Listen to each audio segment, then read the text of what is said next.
When will I find love? 3 steps to find love using the law of attraction. If we are living our lives in loneliness, anger, doubt, wanting or general negativity, how can we expect to attract something as beautiful and positive as love into our lives?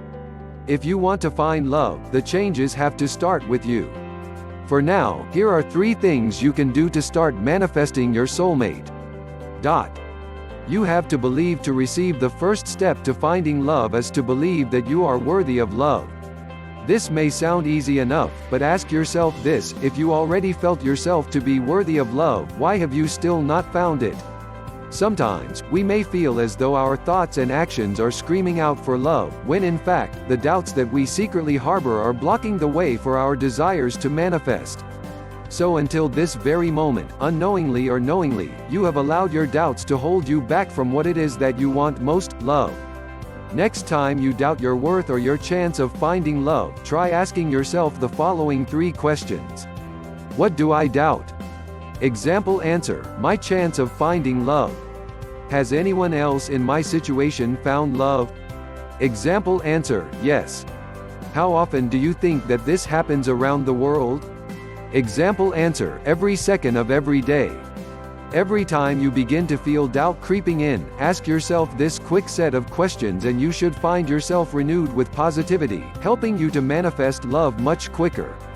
Remember, the entire universe is rooting for you. The earth is populated with more than 7 billion people, half of which are single. So why all the doubt? 2. Learn to love yourself. It may be an old and overused cliche, but it really is true that you cannot expect to find love until you learn to love yourself. When we fail to unburden ourselves of the invisible baggage we have picked up from previous relationships or past experiences, you are sabotaging your chances of finding true love and happiness.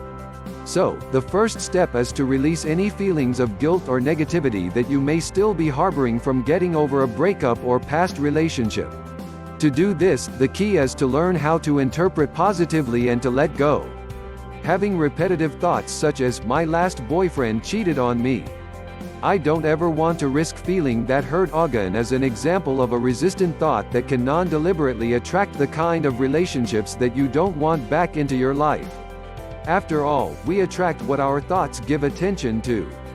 In order to prevent thoughts such as these stopping you from manifesting love, you can choose to interpret more positively. For example, the above thought can be interpreted like this: I now have the opportunity to attract into my life a new, loyal and loving boyfriend, girlfriend. If we put a positive spin on a negative thought, our thoughts and energies can instantly be turned to ones of love and pure positivity.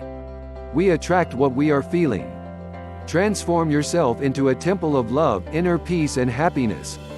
This is what you can attract back in return. 3. Be clear on what you want. How do you imagine your perfect man or woman to be? Are they tall, dark and beautiful? Are they career-minded, family-orientated, sporty, introverted, extroverted? We all like to think that we know what qualities we are looking for in our dream partner. After all, we have daydreamed about them enough.